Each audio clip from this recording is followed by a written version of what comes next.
Panel will be about the new wave of brewing, and before we talk about it, we have to define it, I think. So maybe Łukasz, you will be the first, and I will ask each one of you to basically introduce yourself, where you're from, and so on. And what do you mean, really, by new wave of brewing? What is the new wave of brewing? And if we have such a thing as new wave of brewing, what is also the old way of brewing? And how is it different? Okay, so Łukasz, the mic is yours. Hello everyone, my name is Lukas. I'm from Polish craft brewery Malt Garden. We are based in Kołobrzeg. For me, the new wave of craft brewing is the concept of brewers that are independent. Our motto in our brewery is nothing but beer and independent. So for us, brewing beer, brewing new styles of beers like hazy IPAs, also pastry sours, imperial stouts, but also, I can say, the new wave of lager beers. Exactly, because new wave is not only about new styles, it's also about rediscovering old styles and making them a new way, right? Yeah, we just did a collaboration with Funky Fluid, a Keller beer, a beer I think that couple of years ago we will dream on to brew. Yeah, and to be honest, that was the first beer I had on Thursday, and it was really, really amazing. So I really loved it. Do you still have it on tap? No, we don't have it. I just wanted to, to invite all of you to go and taste it, but, it's sold out. It was so good. Yes, so also we just brew a Dortmunder also, so we are going the new wave of lager beers, the German way, the German styles. But we are also famous, you can say that, with a pastry sours, so a sour beer with a lot of fruits, a lot of sweetness, because Polish people love sweet beers. And you also mentioned about what is the old way, right? Exactly. So how do you differ between the new and the old way of brewing? I think the old way is when I was, 10 years old, and in a grocery store you can only buy 4 different kind of beers. In my hometown it was Brok, so a brewery from Koszalin, a near town they are living in. And also Żywiec, Tyskie, and nothing else. So you can only just buy 4 beers, Euro lagers, with no smell, no taste. But it was when I was young, I was in high school, I drank that because, You were too young to drink when you were in high school. Come on. In 3rd grade, I was 18, so I know, I was just a joke. Yeah, so, I think the old way is just Euro lagers, and then maybe after 2000, when you can say microbreweries start up in Poland, something else came up. I remember my first experience with not microbrewery, a bigger brewery. It was Cornelius, I think. It was. Was it the wheat beer or the honey beer? No, it was English ale, I think, something like that. It was. Does anyone here remember Cornelius English ale? English ale. It was something like that. So I see no hands raised. No hands. And after that, I drank the first IPA in 2011. What was it? What was your first IPA? It was from Czech brewery, from Kocur. It was, I think, it was named Ninja Cat, something like. Yeah. I remember Kocur had Samurai IPA. Samurai IPA. It was really, really good IPA. Yeah, I remember that. And then my brother bought from UK Punk IPA from Brewdog, and I knew it that I want to brew that in my home. So that was when I started to home brewing. Great, thanks. So Łukasz is, as he said, from Old Garden, one of the most famous Polish breweries. But now I would also like you to hear a man who has a little bit of different experience because it's from another country, right? Niels from Christiania Brewing from Copenhagen. Can you greet Niels with huge applause? Thanks a lot. My name is Niels. I'm from Denmark, from Christiania. I'm not living there, but I got a small brewery at Christiania Brewery, a little bit closer. Cool. So I'm really happy being here. First of all, I'm really happy being here for the second time. Unfortunately, Corona, I mean, that shitty Mexican beer made it not possible to go here last year, but being here this year, meeting friends, meeting the new breweries here, it's so great. So thanks a lot. How is it different, the Danish and the Polish experience from what you heard? In most places, when you go to festivals, it's mostly about bringing in all the international famous ones. And I really like going here because you basically just see the top scene of the Polish beers. I don't come here to drink Danish beers, goddammit. I mean, just as when I'm traveling around the world, I don't go there to drink Carlsberg. And I have to admit, I'm born and raised on Carlsberg. Also Tuborg, but I was a Carlsberg guy that time. All right.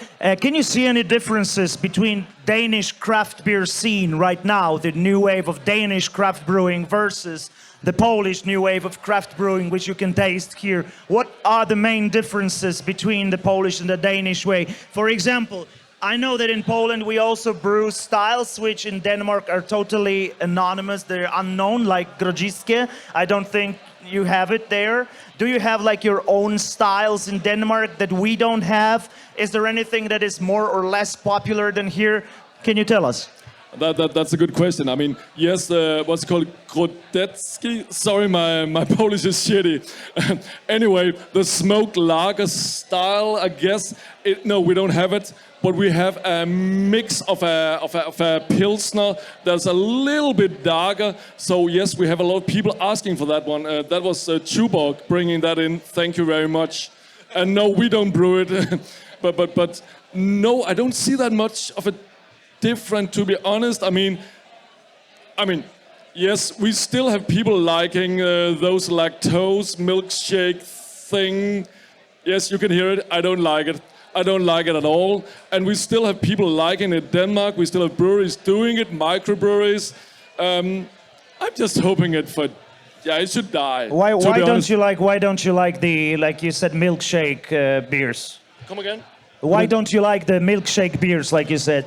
Because basically, I don't like the sweet notes. I don't like the artificial notes it brings in.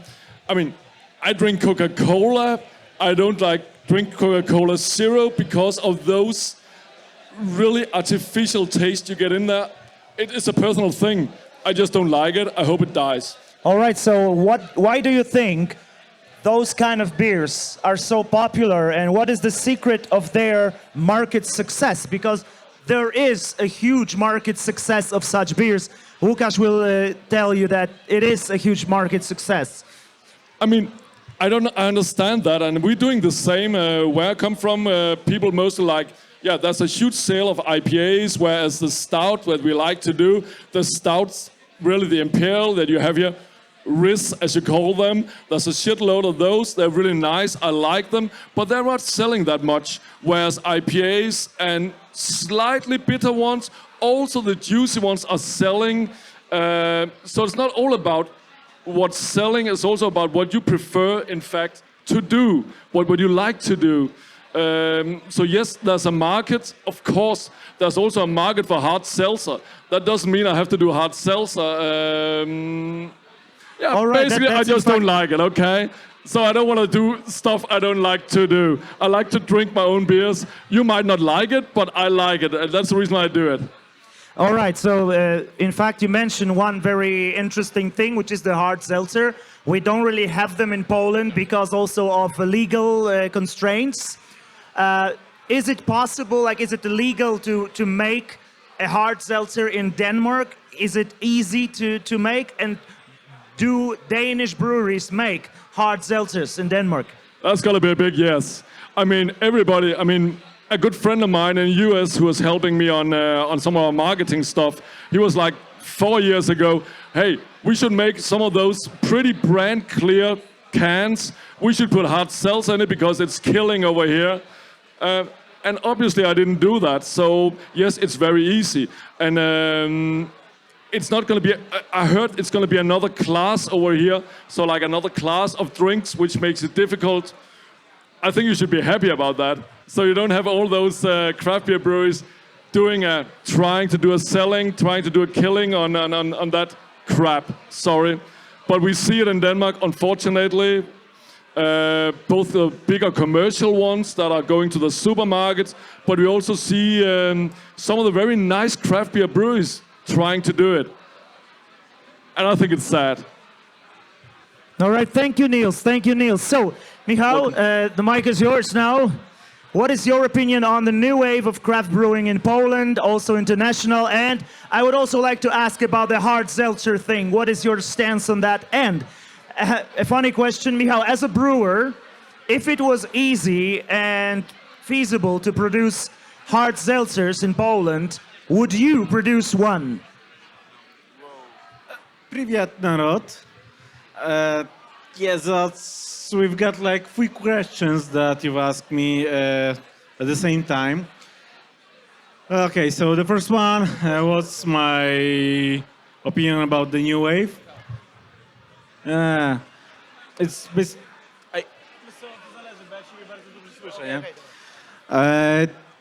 first one, what do I think about the new wave? The new wave actually depends on the brewery. Depends on the brewer, and you've got a lot of absolutely gorgeous, beautiful, splendid beers that you want to quench your thirst in them. And from the other way around, you've got a lot of beers that are basically syrups that I'm not so fond about because there's a lot of artificial flavors, there's a lot of sugars, maltodextrin, lactose. You've got beers that got like 20 plus degrees Plato, and we've got 6, 7 ABV, which is like syrup. And I actually would welcome the day that every and each single beer brewer or the producent of the beer would have to state the calories from the beer on the label. I would be glad when something like that would happen. The second question was about the international scene, because I'm sure you also drink international beers. I actually do. It totally depends still on the brewery, because you've got a lot of breweries that make traditional beer styles.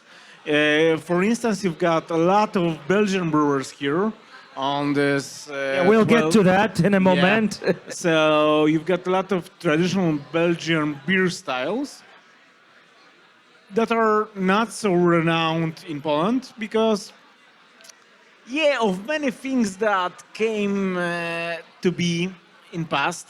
For example, one of the sayings that Belgian beer is boring. It's not. Traditional styles of beer aren't boring. They're fucking interesting. That's the base of any other styles that you're brewing. So if you're gonna run, you have to first learn to walk, right? So if you want to make hybrids, you want to brew any other styles that are more on the new wave area, you have to know the basics. So you have to know the basic styles on what you're working at. That's the absolute basics of being a brewer. Yeah. And sure. the third one? And the third one was about the hard seltzer. So imagine that it's possible and legal to make a hard seltzer in Poland, and you, as a brewer, would you make it and would you release it to the market under your brand? I actually wouldn't brew it because I do not find any joy in brewing anything that contains alcohol with artificial flavors. And hard seltzer has to have it. But I do actually understand the reasons standing behind hard seltzer, because last year, during the COVID period, let's say so, the craft brewers conference actually went from local to online. And I had, for example, the webinars concerning production of hard seltzers, because in States it's absolutely like seamless to do it. You just have to pour the sugar, white sugar down the mash tun, ferment it. It takes like 3 days to make a hard seltzer. Plus, the hard seltzer in States is for, a very distinct customer or client or guest, whatever you'd like to call it, because nobody would buy hard seltzer that has over 2 grams of carbohydrates. You have to have maximum of 100 calories, 5-6 ABV, and about 2 grams of hydrocarbons. Yeah. So it's like the designed drink of choice for parties, for people that go and work out at CrossFit, at the gyms, and so on and so forth. Because they hadn't had any other drink of choice, alcoholic drink of choice, that they can have at the parties, and now they have. So when we look at the hard seltzers this way, yeah, I do understand the point. I do not know if I would drink them. Probably not. All right, thank you. Niels, you want to add for some? I mean, I'm not a big fan of a hard seltzer, as you heard. But the thing is, mostly, my point is not so much, I don't believe it's a fitness thing. Basically, it's the thing about people who youngsters like to get drunk. They'll do a Bacardi Breezer. They'll do anything that doesn't taste like alcohol, where they can get drunk and have a good party, which I have no problem about. In that sense, it's not my... I just don't want to make it. That's the whole point. So I don't think it's a fitness thing. It's basically just alcohol with no taste of alcohol. That's the thing. All right, thank you. Nico, can you tell us a little bit how it looks in Belgium and how it is comparable to what's happening in Poland? Also, do you have hard seltzers in Belgium? And if so, is it easy to produce them legally? And do you and would you make them? And what do you think generally of our new wave of brewing? Dzień dobry. So in Belgium, we don't really have hard seltzers. There's one brewery who tries it, but we don't really have it. Honestly, we just brew what we want to brew, and we have a good time. Hard seltzers, should they exist? In my opinion, no. Why? Why shouldn't they exist if people want them? Why would you want a sparkling water that's alcoholic? No, people want to drink what they want, right? So if there is a market demand, there is a market supply, right? Yeah, but sometimes it's your brewery, so fuck the people. All right. So how do you like it here in Warsaw at the festival generally? I love Poland. My grandmother was Polish. So, yeah, I'm a quarter Polish myself. It's always a pleasure coming to Poland. For me, it feels like coming home. But hard seltzer, no. Okay. So what do you think in Belgium? Do you have like styles which craft breweries make, which they don't make in any other place in the world? Do you have such styles? I think we need to get rid of the idea that we're inventing something new. Everything has been done, everything has been made. Especially in Belgium. Polish breweries are very good. They're very well, everyone jumped on the fucking hop train, for instance. Like, we're all making IPAs, we're all making there's just there's no more surprises, there's no more new things. Okay, all right. So basically, there is not much difference from what you say, right? No, I mean, we try to differentiate ourselves, honestly, and I apologize for this. We didn't bring all of our barrel-aged beers and whatever. Like, if barrel aging the wood, you can control something more. You can bring something more to the table that with an IPA, a simple IPA, you can't do. All right. You can be from Poland, you can be from France, you can be from Germany. It doesn't fucking matter. All right. Thank you. So, can you give to Łukasz the microphone? Because I have a question to you too. Because, Łukasz, you are the only one who still hasn't talked about hard seltzers. And as far as I know you and your approach to brewing and the market, I think you would be interested in brewing hard seltzer if it was possible and easy. Would it be? Or maybe I'm wrong. I never drank it, so I cannot answer your question because I don't know the flavors. You don't know how it tastes? No, I don't know. All right, all right. Do you know in Dziki Wschód they have a hard seltzer? Really? Yes. On Dziki Wschód there is a hard seltzer. But so is it similar to the US hard seltzers or? I don't know because I've never had the American one, so I don't know. Yeah, so yeah, we just talked with Niels that it's a sparkling water with alcohol and artificial flavors. I don't think so. If, I have to try it because it's a very hard question to answer if we will do it. I don't know. I don't think so, but I don't know. All right, all right. But coming back to artificial flavors, that's what Michał said, that it's like something really bad. But why? Are we not using many things that are not natural? And is it bad? Is it bad that we use flavorings, also natural extracts, because it's not only artificial flavors, right? Is it bad that brewers use them? Should we stick to Reinheitsgebot or not?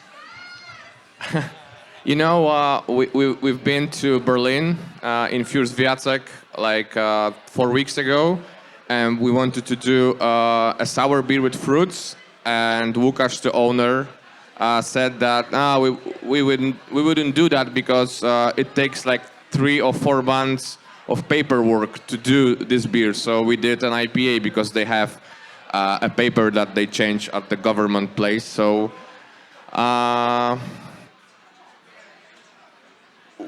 we used artificial flavors, and when we are using it, we are adding it to our label. Me and Andrzej, we tested how to use, how do you say it? Orzech włoski? Walnut, yeah.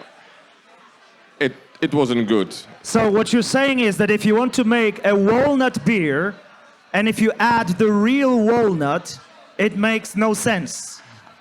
Maybe someone can. I think that we made tests, we added a lot of it, and it came up with no flavor, no taste of it. I know that American brewers are doing it. They say they're adding like 200 kilos of walnuts per, 1 hectoliter of beer, and it came up. Maybe we don't have this like technology in our brewery, so maybe it will, but we got questions from a lot of people that, maybe you will do that. So for us, I know it's bad, maybe not bad. Why is it bad in your opinion? Because if I had the knowledge, maybe I will have in the future, I will use the walnut. All right. But right now, if we are doing a walnut beer, we will add a flavor to it that it's not from real walnuts. Okay, I understand. Niels? I don't think, I mean, I might have been saying that something tastes artificial, and that is the problem. If it tastes artificial, for me it's a problem. I don't really mind how you make the taste. I mean, if you use Sabro in your beer, it tastes of cocoa, coconut. I mean, I'm not complaining about that part, right? So it's more about how you create the taste, what you get of taste. It's not so much what you put in it. If you put in some artificial flavoring and you can make it taste real, then I have not really a problem about it. But I love to use hops to create the taste. I love to make a pineapple. We got one called Pineapple Express. Commercial now, right? Anyway, we got a Pineapple Express. We got no pineapple in it. We used hops to do that. I like that idea to do it, but no, I have no problem in artificial compounds in the beer as long as it doesn't taste like that. All right, Michał, question to you, because one thing is, like Łukasz said, the walnut extracts, generally the fruit extracts, coconut extract, and so on. But what about hop extracts? Because you can, of course, add a lot of hops, but in the market, we also have hop extracts. What do you think about adding hop extracts? That's actually a wonderful question, because basically a pellet is an extract from hop cones. So we've went from the technology that you had the whole hops, which everybody who brews beers knows that the hop cones is like the least favorite or, well, responsible, even environmentally, type of hops that you can use, because it spoils absolutely quickly, because it oxidizes. It uses a lot of green matter from the beer, so you've got a lot of loss from it. Hop pellets were made that you actually had like a still extract from the hops, and now you've got different kind of hop extracts. You've got steam extracts, you've got superficial CO2 extracts, you've got like other two of them. So you've got many different kinds of hop products that you can use. When I started brewing, like in Konstantin Brewery, which was 11 years ago, we actually used bittering extracts, which were like consistency of a honey, like dark brown, greenish, sugarized honey, and it was only used for the bittering addition. And now you've got a lot of companies that actually have hop extracts, which is basically made of hops. But for example, when you've got like 5 kilograms of hop pellets, you can use 0.2 liters of hop extract. It doesn't have to be stored in sub-zero temperatures. I basically went to the CBC in the States a couple of times, and both the Oregon State University and Yakima Chief and other hop merchants, producers, had like these graphs that, well, you can have a whole pallet, 750 kilograms of hop pellets, or you can have like 1/8 of a pallet with hop products, hop extracts. That's basically the same. You didn't have to store it in cold. So I wouldn't say that's basically the same as other aromas, because it's not aromas. The hop extracts aren't aromas. Those are other products that are made from the hops. So you had hop cones, you had hop pellets, And then you have the hop extracts. And you have different sorts of hop extracts. You have the ones that have the polyphenols in them. You have the ones that do not have the polyphenols. So every and each of those, depending on the technology, is different. But it's still the hops.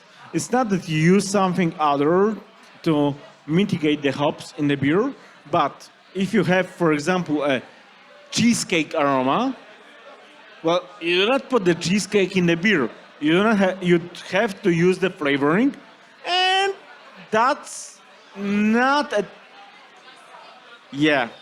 that's not the technology that I do approve. Okay, thank you. But if this, maybe not cheesecake, but let's say coconut extract or vanilla extract is really made from vanilla, is it all right with you? We both know that vanilla is very expensive, so the vanilla extract is not made from vanilla. There are different types of vanilla extract. Yeah, well, you can have, for example, in one of the main distributors in Poland, you can have 15 types of different vanilla flavorings. And you do know that it's not made entirely from the vanilla. I know of at least one vanilla extract widely available in Poland, which is made from vanilla, and by law, you can in fact put vanilla on a label, not vanilla extract, if you use this specific one. Okay, so how would you communicate it? Excuse me? Honestly, why the fuck would you want to put vanilla in a beer? Because some people like vanilla in a beer. No. You buy your fucking barrel, you do your fucking work as a brewery. You don't buy vanilla to put it in a beer. It never tastes good. It will never taste good. Beer is grain or malts, water, hops, and yeast. And you can add some other shit, but dude, fuck you and your vanilla. All right. Fuck vanilla. But Fuck vanilla. I am sure there are many people here who love vanilla in their beer. No. Vanilla comes from the oak. It comes from the barrel aging. It can. If you add it on purpose, it doesn't. It's not the same thing. You're talking to a Belgian here. We have a tradition of barrel aging. Yeah. To quote my favorite Polish poet, Sipisz, it's my favorite poem. Cała Polska wali w noska, każde miasto, każda wioska, każda powiat, każda gmina, sypi się amfetamina.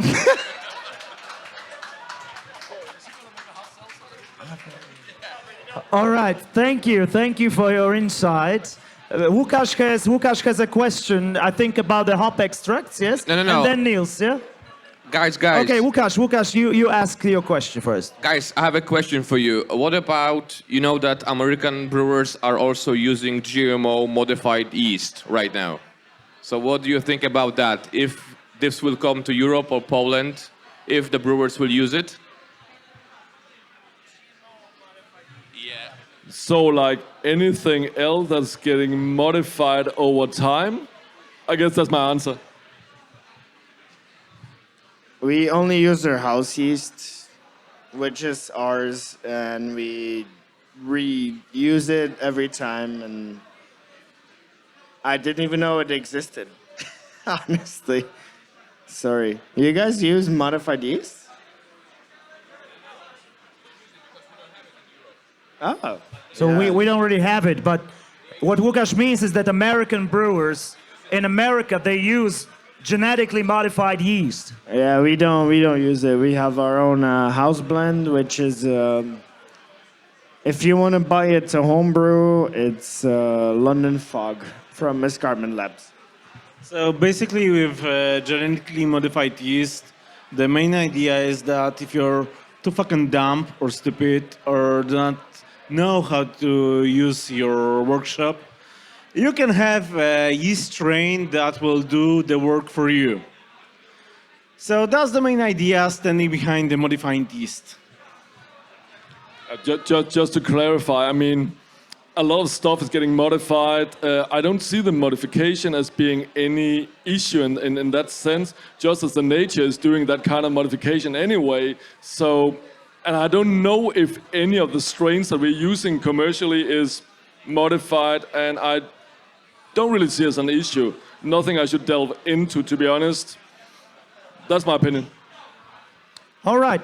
Thank you, guys. So, as we have to slowly wrap it up, I would like each one of you to just say one more sentence at the end about how you see the future, of craft beer in Poland, in Denmark, in Belgium, internationally. Are you looking forward to the future? Do you feel optimistic about it, or do you have negative thoughts? Łukasz? Maybe I will speak about our hometown, Kołobrzeg, because it's a town near the Baltic seashore, and we did the organic work there. So after 2 years, we are in most of the restaurants and bars around Kołobrzeg. So I think for the brewers, for the whole brewing industry in Poland, craft brewing industry, it will be to manage to go to the, you can say, normal beer drinkers and tell them you have to drink, maybe not tell them that, okay, drink that, but you have to show them That it's good. It's good. And it's not something that in restaurant it's so much expensive, because the price in restaurant with a Euro lager and our beers, the price is the same. The owner earns more with a pint of beer, but the price for the customer is the same. And so for me, that's the future. Also, for us, the future is to be available 30, 40 kilometer radius from the Kołobrzeg and show people that, yes, we are from here, I'm living here, this is my brand, this is my beer, taste it, if you love it, thank you very much. And that's great. So if you're ever in Kołobrzeg, you have to visit Łukasz and Andrzej in Mold Garden. They have a pub which I have not been yet to, but I will soon. And then I can tell you if the food is good, but I hope it's also good. So reaching out to locals, reaching out to average Joes, that's your strategy, that's your idea for the future. So let's keep our fingers crossed. Niels? I mean, being here for the second time, as I said, Corona fixed it last year, so not being here. Basically, my goal is to be here, to be collaborating with even more great brewers from here. I know that I've been so happy. I mean, it's such a great thing that this nice guy on the side here is going to do a beer with me. I think, Arthur, you promised me we're going to do a beer, right? Yeah. Yeah. So basically, that's going to be my future. Not so much bringing out beer to everybody, but basically just doing the beers I love to do, doing with great partners. That's what I'm seeing in the future. So craft is basically about people. Yeah, and that is in fact the thing about craft beer. I never encountered anybody where you ask the person, so what is your recipe? They would easily tell the recipe because they know there's also the craft about it. Not say, I mean, call me if you want any of my recipes and you can brew it at home. I don't mind. I would love to give it to you. So it's not so much about keeping the secret of the recipe. It's more about doing it, giving it, and the love of seeing people drinking your beers, to be honest. So it's all about sharing, info anarchism. Very nice, great. Michał, what do you think about the future of craft beer? Yeah, so basically, I'm basically my main role here is to say that all the fucking pastry beers suck, and you should know about this. And the second main reason is that basically when you want to drink beer, when you like to drink beer, you should actually know the basic styles that are the motor, the fuel for the beer scene that we have now. So either it be Belgian, German, Czech, English, you have to know the basic styles that we are all come from. So if you have a basic beer, be it a Pils or whatever, a Weiss beer, German, let's say Dunkel, whatever, right? You have to try it. There's quite a lot of Pils beers, Pilsens, Pilsners, Lagers. There's quite a lot of traditional styles that you can have at the festival. Try it. Do not aim for the new wave, whatever. We've put all the shitload that went from the warehouse and one of the fermenters. Try the traditional, clean beer that is a very straightforward one. Not maybe the easiest to do, for example, as Pilsners, but yeah, the main reason is to try every fucking thing, as basic as it gets. All right, thank you. Nico, what about you? What is your stance? What do you think the future will look like? I only have one word to say, well, two words. Na zdrowie. Thank you, thank you. Ladies and gentlemen, my guests, Łukasz, Niels, Michał, Nico, thank you very much.